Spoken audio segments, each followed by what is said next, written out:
បាទសួស្តីពុកម៉ែបងប្អូនអរគ្នាថ្ងៃនេះនាំ NX 200T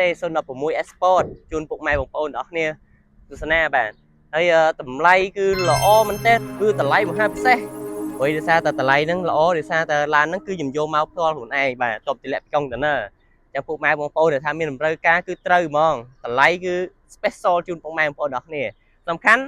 ស៊ីប្រេងតិចណាពុកម៉ែបងប្អូនអរគ្នាប៉ុងមួយបាទប៉ុងមួយទីប្រេងតិចមែនតើពុកម៉ែបងប្អូនអរគ្នាបាទ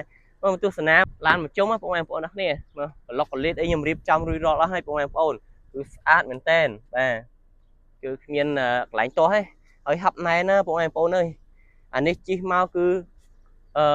ពុកម៉ែបងប្អូនដឹងតែពេញចិត្តស្ដោកហ្មងបាទគ្មានកន្លែងទាស់ទេឡានគ្រឿងនេះហើយសំខាន់ជាងគេគឺយកមកគឺឡានមូលពុកម៉ែបងប្អូនអរគ្នាអត់មានឡានបុកប៉ះស្ងោដោពណ៌អីហើយច្រេះគឺអត់មានទៀត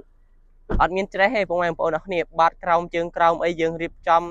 មកគឺមកស្អាតអត់មានច្រេះទេអញ្ចឹងតាំងពីយកមកហ៎ពុកម៉ែបងប្អូនអរគ្នាបើថាចង់មកមើលអាចមកមើលបានពុកម៉ែបងប្អូន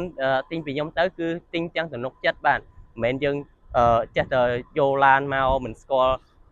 ប្រវត្តិមិនស្គាល់ភិនភាគហើយយកឡានបុកប៉ះមកគឺអត់ទេពុកម៉ែបងប្អូនអរគ្នាដូចដឹងខ្ញុំស្រាប់ចឹងអ្វីដែលថាយើងលក់គឺលក់ដោយទំនុកចិត្តដោយភាពស្មោះត្រង់បាទអញ្ចឹងតម្លៃគឺ